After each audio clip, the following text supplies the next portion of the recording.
Hi guys, my name is Caitlin. Welcome back to another video. Today I'm going to be showing you how to edit this photo in Adobe Camera Raw and Photoshop CC. So let's go ahead and get started. First things first, you should probably know, if you shot in RAW, this will pop up when you open Adobe, when you open the photo in Adobe Photoshop CC. If it doesn't pop up, you probably didn't shoot in Camera Raw, in RAW. Okay, so the first thing I'm going to do is increase the temperature and the white balance, because it's very cool toned, and I want it to be very warm because I shot this at sunset, or golden hour, I mean, not sunset. I'm going to increase it quite a bit. There, that's about good. And I'm going to increase this to about 9. That looks good.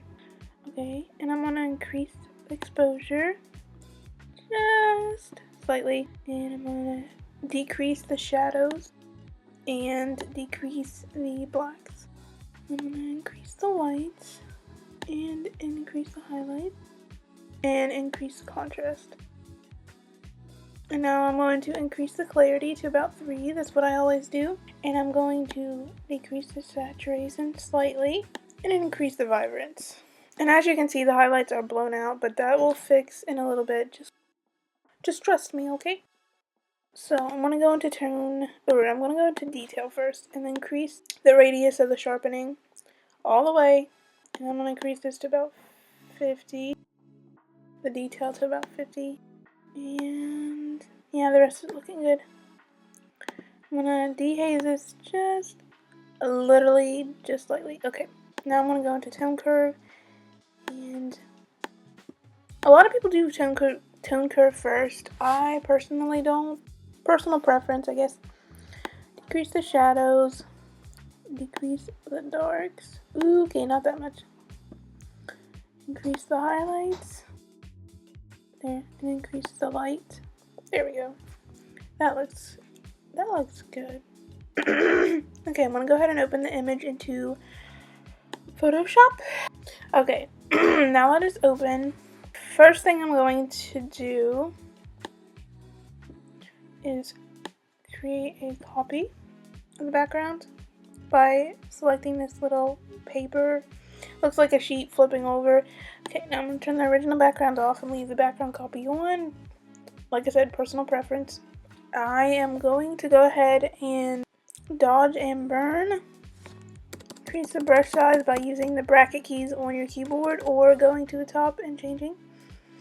I'm going to burn first.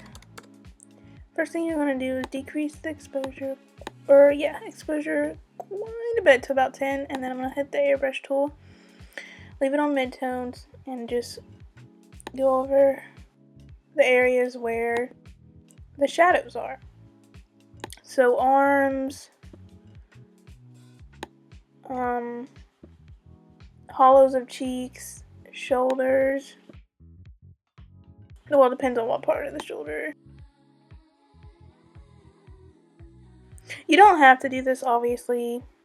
I just like to do it before I do any other editing so I can see what it looks like once I've done it. A lot of people do it afterwards. I don't. I just do it when it just depends on the day, honestly. So, okay, that looks good. And now I'm going to go to dodge, change it to midtones, increase it to about 14, hit the airbrush tool, increase the brush size with the bracket key, and I'm just going to tap on all the highlights.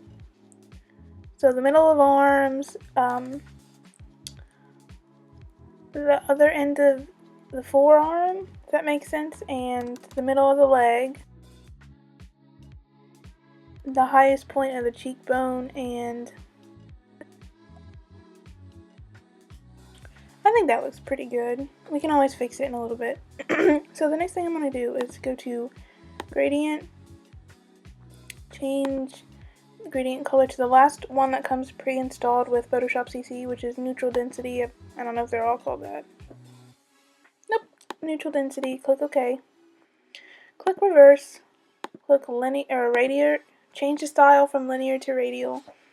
Increase the size quite a bit to about 275. Click dither. I'm going to make sure that it is off the face. Okay, click OK. I'm going to decrease the opacity just a little bit. There. That looks better. Okay, and now I am going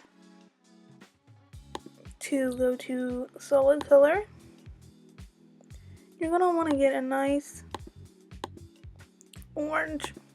Trust me, okay? And go to screen. And you're going to decrease the opacity to like non-existent. And that is going to be about 8%. I'm going to move this below the gradient that we just did. Yeah, that needs to go down some more. It's going to be basically non-existent, but just enough to warm it a little more. Okay, now I'm going to go to brightness and contrast. Increase the contrast a bit. Yeah, okay. Okay, now we can click new layer, which is this, like I said, the little flipping sheet at the bottom. And I am going to select my paintbrush, which is this tool right here, or the brush tool, which is that tool. You can also click B on your computer for a shortcut, and I'm going to make sure that the bright orange is still selected. Increase the size quite a bit, harden this down a lot. I am going to paint on a layer, which will be the sunflake. Now I'm going to decrease the opacity quite a bit to about 30, change it from the blend mode from normal to soft light. Increase the blend mode a little, or increase the opacity back up a little bit. Alright, now I'm going to create another layer. Decrease my brush about that size.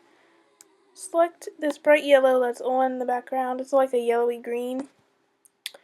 Actually, we could probably select the color down here. Yeah, that one's probably more true. And then increase the hardness to about 15%.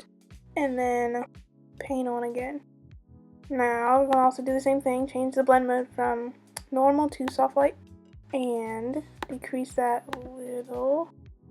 About 75. And that's a nice sun flare. You can also buy some really good ones. K1 Productions has amazing, like the best sun flares I've ever seen in my life. The best. For the sake of this tutorial, I'm going to show you this. Kelsey Freeman also has some good ones too. I use hers a lot. I'll leave those down below if you want to purchase those. Those are amazing, but you do not have to do that. Like, I created a nice, it could be better obviously, but it's a nice sun flare. You didn't have to spend any money, and it did a perfectly fine job. And you can also change the blend mode and the opacity and the fill, like whatever you want to do. Okay, so now I'm going to do another gradient. Trust me. And then I'm going to change it from linear to radial. Click reverse. Increase the scale quite a bit. Change the radial to this. Change the color from this to a nice warm brown. Click OK. OK. Click dither. Make sure it's off their face. Click OK. And I moved that below the sun flare I just did, just to focus it more on their face. Okay guys, so now I'm going to go back into the dodge and burn tool, and I'm going to dodge a little bit more. Make sure that the hardness is down. Okay. And that you are on your background.